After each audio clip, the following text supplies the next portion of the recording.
Hey guys, so today is September 4th, it's the Tuesday, and we've got the patch notes. Now, this is out for North America already, however, this will be out for Europe tomorrow. Either way, this is live now in North America. What we have going on is pretty simple, so I'm going to shoot through it. Some general things that are happening. One thing is dynamic spell power updating. What this means is before spells would snapshot. And what snapshot means is essentially if you gained a little bit of spell power and then you casted a spell, the second you press the button and the animation starts for casting the spell, even if the spell power is removed later in that spell, the spell damage would go off. Well, it's changed now. Now, at the time the spell damage deals damage, is when the spell power affects the damage.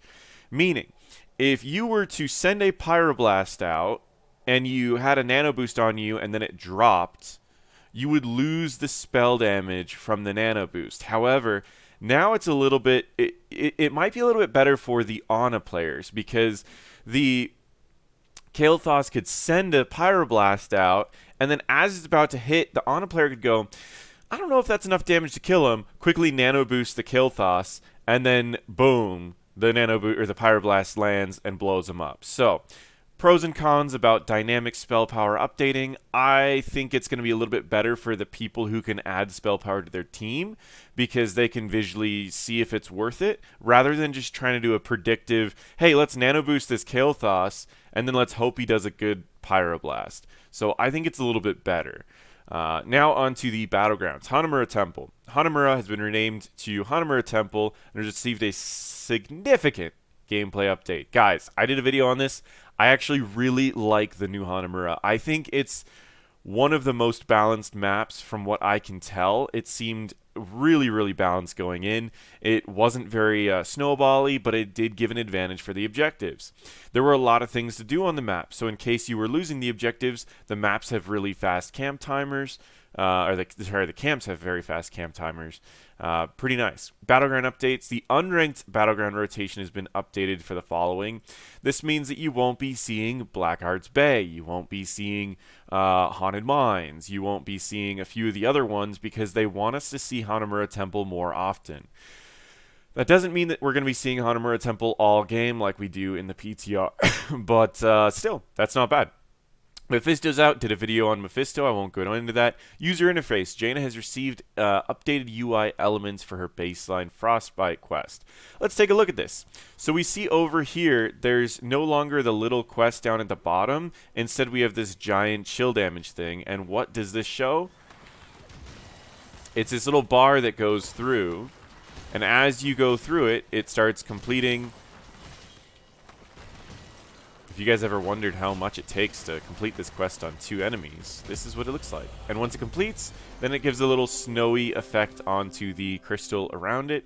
It's pretty neat. I think it's something that, it's just a nice change. They didn't need to do it, but I like it.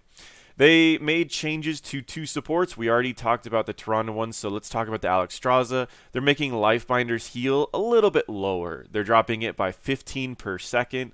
So over the entire duration, it is, I believe it goes from 600 to 480. Could be wrong, but I believe that's what it's actually going to be. So that is how much they're changing the Lifebinder. Just a decent nerf, nothing too crazy. I think this is pretty good. I personally was recommending they leave everything the same, but make the cooldown go up from 60 to 70 seconds. But I think this is the change they want to test out for a bit. We already talked about Tyrande, so we're going to pass through that. Collection, there's the Mephisto Heroic bundles. Let me pop into those really quick, and I'll show you what the bundles we are getting and what the skins we are getting. So, going into here, we have the Mephisto Heroic Bundle. It comes with Mephisto. It comes with the Star Wraith skins, which are pretty neat. They do have different animations, but essentially it's still lightning. Or they have the same, sorry, they have different particle effects. But they have the same animations, and it's just lightning. All for a little under 1,500 gems, which if you guys realize, that's about $15 USD. And then they also added in an extra skin for Mephisto, which personally, I like this. It's a golden skin. It looks really cool. It's like really dark, but then it has these nice gold pieces to it. So that's probably the skin that I'm going to be using on him. So I really like those. And then back to the patch notes. We have new Mephistos. We have Mephisto. Or sorry, new announcers. We have Mephisto, which is Mephisto. Belith, which is the demon of the BOE map. And then Athena, which is probably, I think, the first gold released announcer.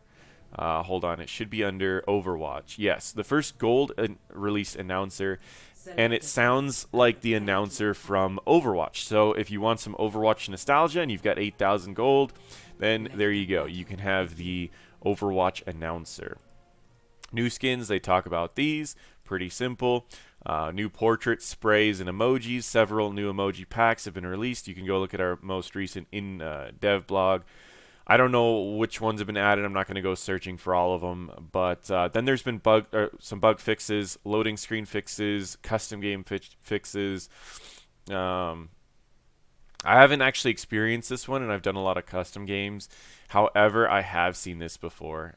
It's mostly caused by ultra wide resolution art. They fixed some issues causing heroes to appear to walk on their mounts if certain abilities were cast immediately after mounting. I've not seen this in this patch anyways, but I remember this used to happen with stealth heroes where they would mount up, and then when the stealth would trigger, their characters would begin walking on the thing, but that's fine. Battlegrounds, Volskaya Foundry fixed a time stop, causing it to cancel channels on Volskaya Protector. User interface, we see the Alarak has Deadly Charge icon now in the death recap. Ana's abilities amplify nano boost spell power buff now display critical effects, so we know when Ana's bonus damage is actually working, which is nice.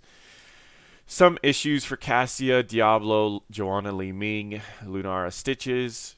Pretty simple. And then a max issue that caused responsiveness degradation when using middle mouse button on full screen. Those are the September 4th patch notes.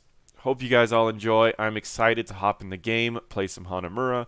I'm pretty excited for Mephisto. He was a lot of fun to play. I'm not usually... I mean, I am a mage player, but he seems like someone that normally isn't in my role. But yeah, I don't know. I'm excited to play Mephisto. I'm excited to hop in Hanamura.